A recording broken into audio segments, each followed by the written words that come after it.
Há exatos 30 anos, em julho de 1995, chegou às lojas um disco tão improvável quanto absurdamente ótimo. Mirrorball, um álbum do Neil Young, tendo como banda de apoio ninguém menos que o Pearl Jam.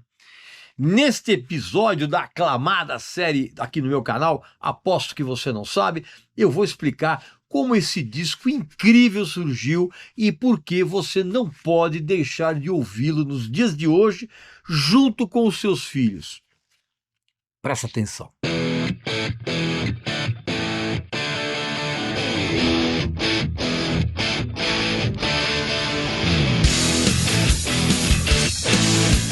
Eu tenho uma dica sensacional para você no mês do rock, em que a editora Belas Letras promove o seu Bookstock, né, com o espírito do punk e do pós-punk. São 2 lançamentos de livros incríveis e com um descontaço com o já tradicional cupom, né, o Regis Tadeu indica. O primeiro deles é esse aqui, ó, Cured. A história de 2 Imaginary Boys, uma edição com capa dura e com os brindes. É um livro fascinante, escrito pelo baterista tecladista e um dos fundadores do The Cure, junto com Robert Smith, claro, que é o Lou Tolhurst, né? Que ele conta em detalhes inacreditáveis de tudo o que aconteceu com a banda e que ficou longe dos olhos do público, com histórias assim absolutamente de cair o queixo em mais de 300 páginas. Depois, o segundo livro é esse aqui, ó, Paradoxo Punk, Memórias do Greg Graffin, que é escrita pelo vocalista do ótimo grupo Bad Religion, no qual ele revela em 400 páginas a vida dele e da banda antes e durante os primeiros anos do punk californiano, cara. Tudo escrito de uma maneira intelectual e acessível ao mesmo tempo. São 2 livros sensacionais e que vêm com vários brindes. Aqui, ó, vou mostrar aqui para vocês aqui, ó. O Cured, ele vem com marca-texto personalizado, vem com adesivo, né? E vem com, cadê a palheta aqui, ó? A palheta aqui, ó, olha que legal. Palheta do The Cure, tá ok? E o livro aqui do Greg Graffin também vem com os mesmos itens, ó. Tem um adesivo, tá bom? Tem um marca-texto, né, um marca-páginas, aliás, personalizado, e também tem uma palheta do Bad Religion, né? E você comprando esses livros lá no site da Belas Letras com o cupom, você pode ganhar também, olha que legal, um bottom do The Cure e outro bottom do Bad Religion, né? Isso você comprando lá no site da Belas Letras com o nosso cupom. Mas enfim, são livros que você não pode perder, que são sensacionais e eu recomendo. Meu amigo e minha amiga, o Neil Young sempre carregou a fama de ser um astro esquisitão, pouco afeito aos procedimentos tradicionais dentro do show business, sempre decidido a fazer as coisas acontecerem quando ele queria e no menor prazo de tempo possível. Tanto isso é verdade que no início de 1995 levou apenas 10 dias entre o Neil Young decidir que ele queria gravar um disco com o Pearl Jam e o momento em que ele chegou a Seattle, com nada além de uma mala com algumas roupas, uma guitarra e um amplificador que dava para carregar na mão. Nada além disso, nem mesmo um Rode para ajudar o Neil Young. Ah, e evidentemente com um outro detalhe super importante, sem qualquer estrelismo de um astro lendário que ele sempre foi e sem estrelismo da parte dele.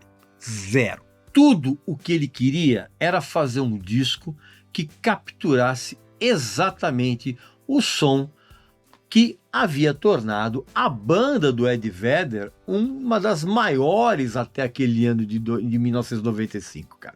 Um som que o Neil adorava desde o primeiro álbum do Pearl Jam, o celebrado Them, a ponto inclusive dele ter decidido usar o próprio produtor dos discos do Pearl Jam, o Brendan O'Brien, e tudo que o Neil Young queria, e na verdade ele fez, foi entrar no estúdio sozinho e gravar as canções o mais rápido possível, junto com o Pearl Jam. Bom, vamos contextualizar, né, como eu sempre faço aqui, né? Para o Pearl Jam, a proposta do Neil Young foi um choque. Porque naquele ano de 1995, mal havia começado, e gravar um disco com o Neil Young, de modo algum, estava na lista de resoluções da banda para 1995. E eles já, na verdade, eles já haviam se cruzado algumas vezes, inclusive o Neil Young, ele nunca escondeu o interesse em atuar como mentor e guiar meio que a banda no meio daquele sucesso meteórico deles. E por outro lado, o Pearl Jam não era só uma banda de fãs que tinha incluído a antológica canção do Neil Young, Rockin' in the Free World, no repertório dos shows da banda, mas eram 5 caras inexperientes tentando descobrir como passar de uma banda que vendia toneladas de discos naquele momento para uma banda que ainda estaria na ativa décadas depois. E, obviamente, isso veio à cabeça deles porque o próprio Neil Young já tinha passado pelo mesmo dilema, não uma, mas várias vezes ao longo da própria carreira dele. Ele era um ídolo para os integrantes da banda. E esse disco colaborativo, vamos dizer assim, na verdade, ele começou a germinar durante um show beneficente de um evento chamado Voters for Choice, em Washington, em meados ali de janeiro de 1995.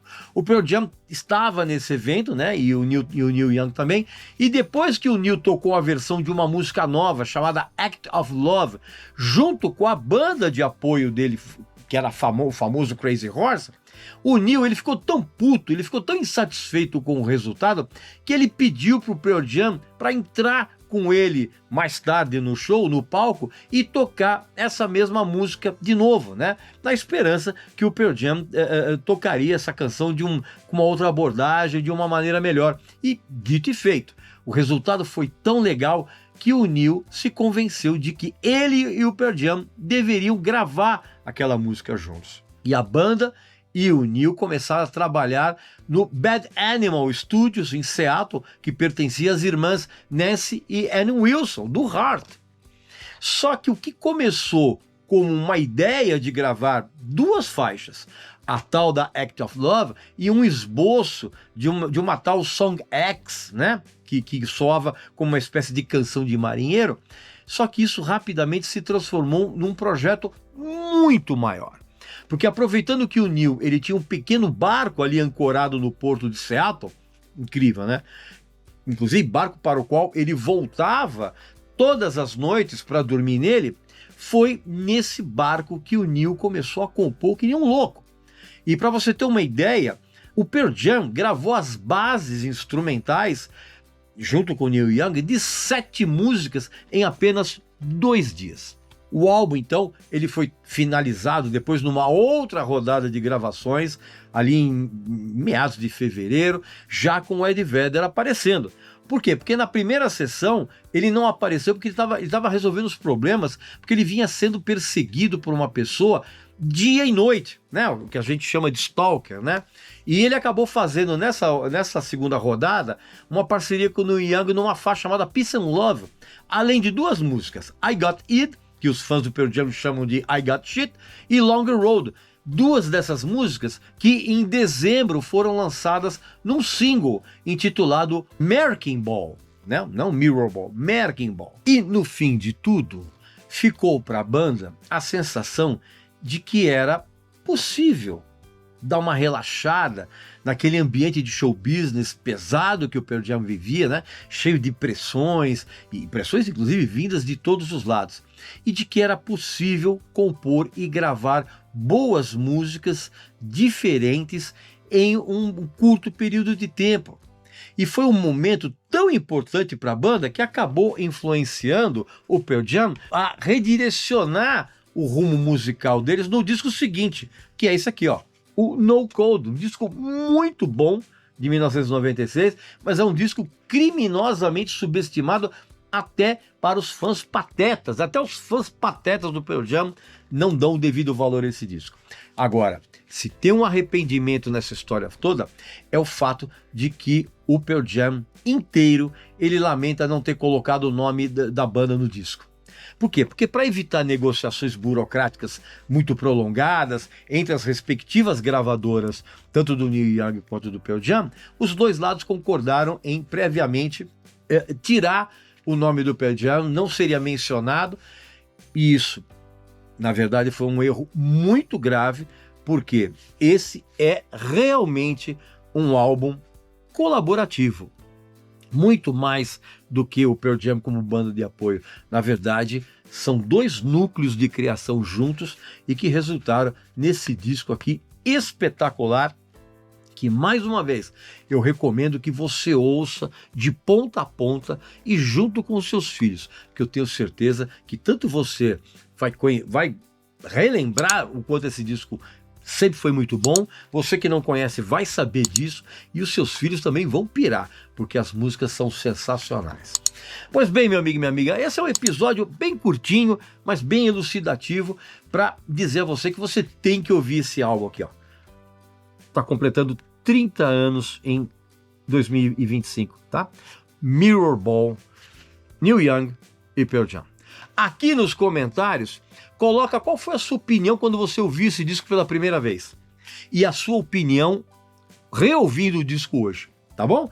E eu voltarei muito em breve com mais um episódio aqui da série Aposto que Você Não Sabe aqui para você, tá bom? Então um abraço, saúde para você, para sua família, para seus amigos e até a próxima.